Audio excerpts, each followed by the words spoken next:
My village is a very beautiful one. It has a mountain full of trees of figs and grapes, and it faces the main road to Jerusalem. This is a story about what happened here in 1948. We are only 750 people, and everybody knows each other. I came from a big family. We lived a good life. We never expected to be massacred. It was a black spot in the history. That history has been carefully concealed, purposefully distorted, and in the West, largely forgotten. They put our village as an example with what they can do. The massacre in this village was one of many in a series of catastrophic events that became known as the Nakba, when hundreds of thousands of Palestinians were violently displaced from their homeland in order to create the state of Israel.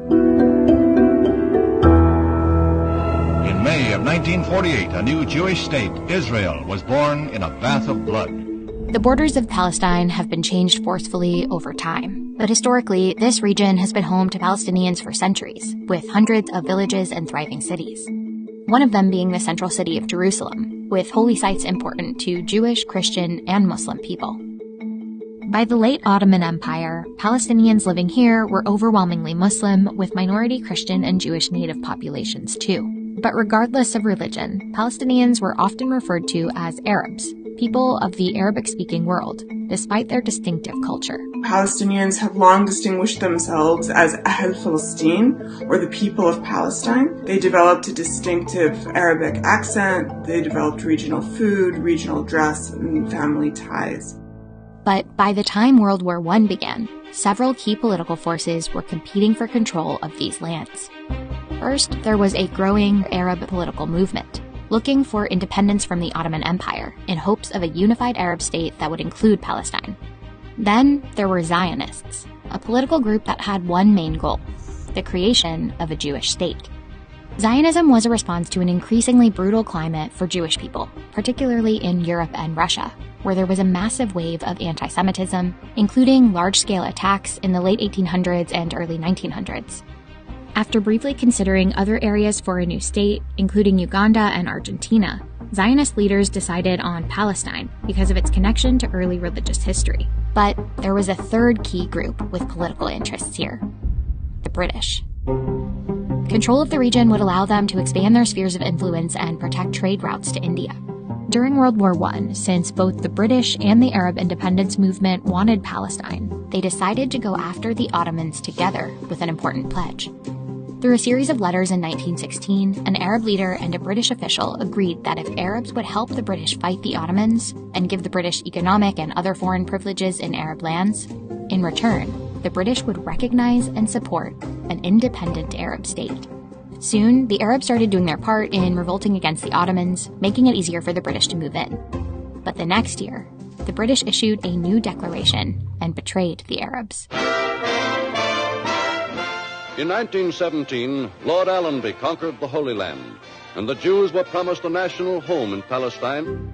Without consulting the native Palestinian population, the British issued what's known as the Balfour Declaration, supporting the establishment in Palestine of a national home for the Jewish people. So instead of supporting the idea of Palestine as part of a unified and independent Arab state, the British pledged to help secure this land for Zionists.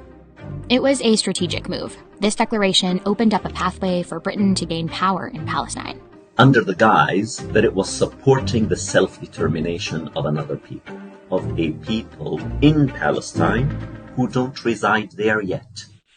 As for Palestine's majority Arab population, the declaration referred to them as non-Jewish communities, who would be given civil and religious rights, but not political rights. A few years later, after World War I ended, Britain gained control of Palestine through a mandate that also required them to put the Balfour plans for Jewish settlement in motion. And they did. Between 1922 and 1931, the Jewish population more than doubled. The migration helped the Zionist movement gain steam, and a slogan took off: a land without people for a people without land. And it sends a message to Western leaders that the people who had been living in Palestine for generations could just be easily moved elsewhere. The idea was that those inhabitants weren't a people with ties to that land. Palestine was, of course, a land with a people. In 1931, there were more than 850,000 Palestinian Arabs in the region, still the vast majority. But with the rise of Hitler and the Nazi Party in particular, hate became a rallying call. Jewish flight from Europe became even more urgent, and Palestine started to see the biggest wave of Jewish immigration yet. Violence broke out, rooted in tensions over land. Jewish settlers purchased swaths of fertile land and evicted tenant farmers, creating a crisis of hundreds of thousands of landless, dispossessed Palestinian Arabs. Though Palestinians fiercely rebelled against both British colonial forces and Jewish settlers, they were brutally crushed by the British. They put in Palestine more troops to repress that rebellion than they had stationed in India at that time, all of India. These troops killed thousands of Palestinians, including many of their leaders, and the British began training and arming Zionist militias to suppress the rebellion too. But the rebellion continued. So, in an attempt to prevent further Palestinian resistance, the British began to limit Jewish immigration into Palestine. This ended up angering Zionist extremists, leading to more violence. So, in 1947, after decades of trying to manipulate both Palestinian Arabs and Zionists to keep their control over Palestine, Britain gave up and handed the question of Palestine to someone else. To the United Nations also came the problem of Palestine. In recent years, this small country had been the scene of disorder and bloodshed. They figured, there is this new thing called the United Nations. Here, in your lap, Palestine, first gift. So the United Nations has now to figure out, how do you disentangle this thing that the British helped create? A UN special committee proposed the land be divided into two states, a Jewish state and an Arab state, with Jerusalem as a separate UN-controlled entity. It was called the Partition Plan of 1947. The plan shocked Palestinians. We could not accept the partition plan because at that time the population were almost 2-to-1. But the plan proposed giving over half the land, and often the most fertile areas, to the Jewish state. From a purely pragmatic perspective, the partition plan didn't make much sense for Palestinian Arabs. That wasn't the only problem with the plan. Within this proposed area of the Jewish state were hundreds of thousands of Palestinian Arabs, including both Muslims and Christians, who had lived there for generations. On a moral level, the idea of making hundreds of thousands of Palestinian Arabs minorities in their own homeland seemed unjust and unfair.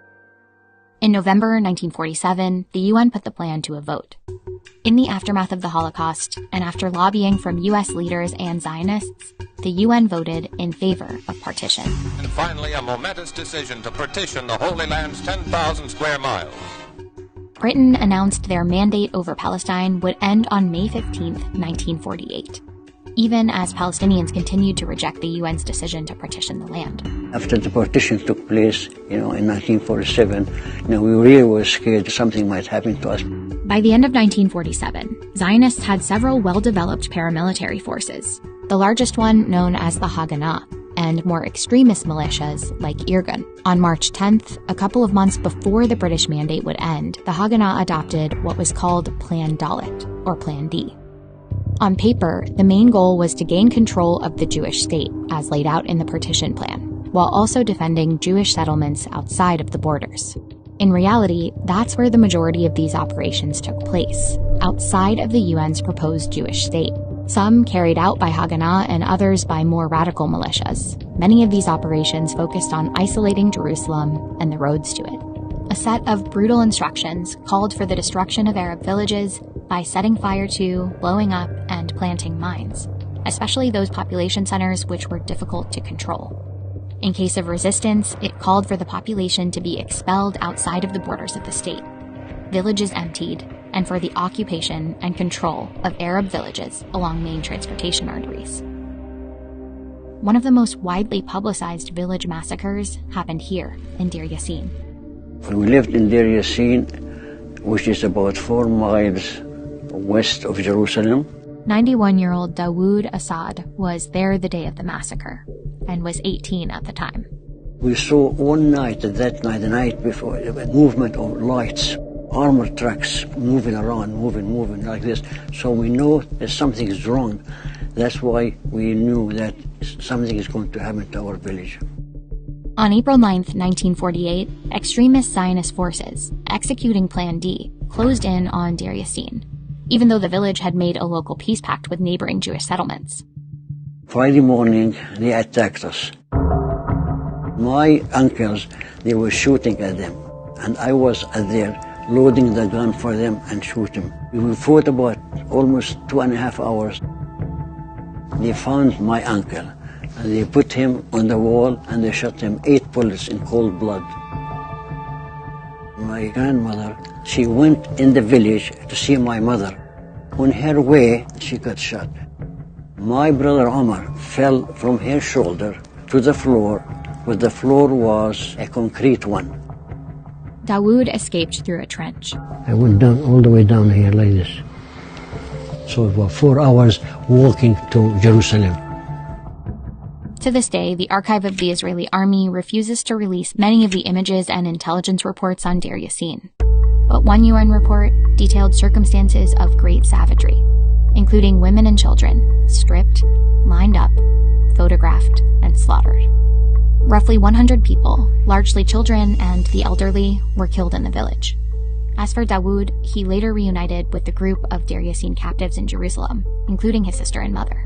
My mother says, "Where is your Uncle Radwan?" He says, "He was shot." "Where is your grandmother?" He said, "He was shot, and Omar was with her." So everybody has a commotion, you know. Where is Fatima? Where is Ibrahim? Where is Amaryam? Where is David? Where is Ahmed? Where is Ismail? I'm a dream about it, you know. News of what happened in Deir Yassin spread quickly, with far-reaching effects.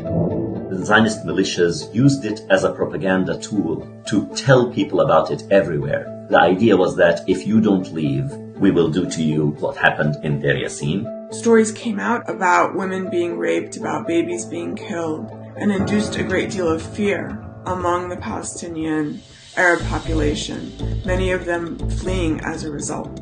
Jewish troops routed Arab forces from the city of Haifa. After taking Deir Yassin, Zionist paramilitary groups cleared major cities, including Haifa and Jaffa, and took hundreds of smaller villages and towns too. Hundreds of thousands of Palestinians were forced to flee, pouring into neighboring states as refugees. Plan D became the blueprint for carrying out the ethnic cleansing of historic Palestine to make room for a new state. And on May 14th, the day before the British mandate ended, Zionists declared this state as Israel.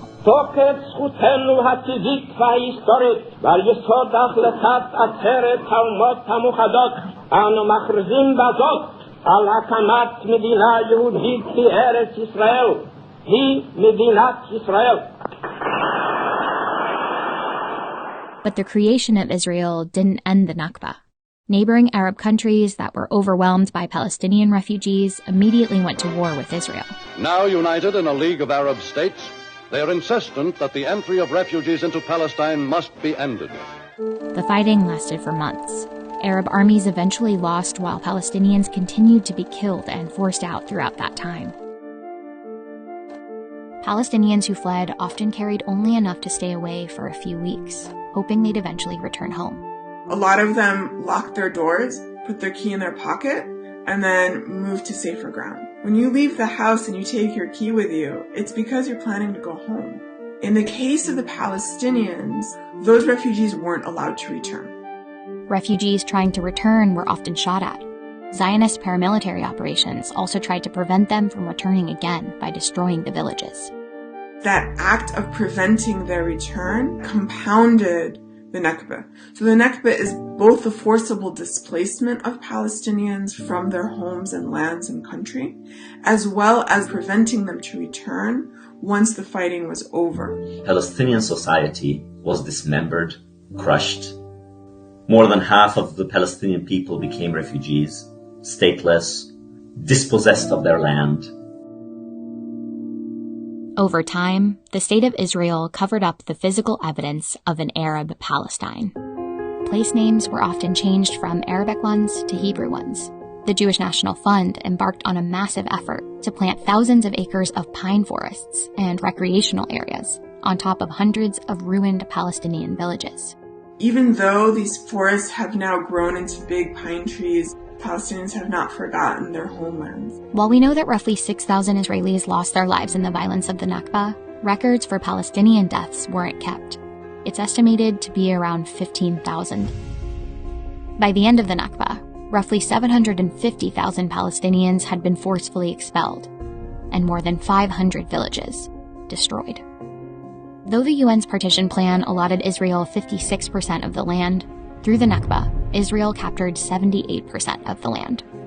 It was everything except what's now known as the occupied West Bank and Gaza Strip.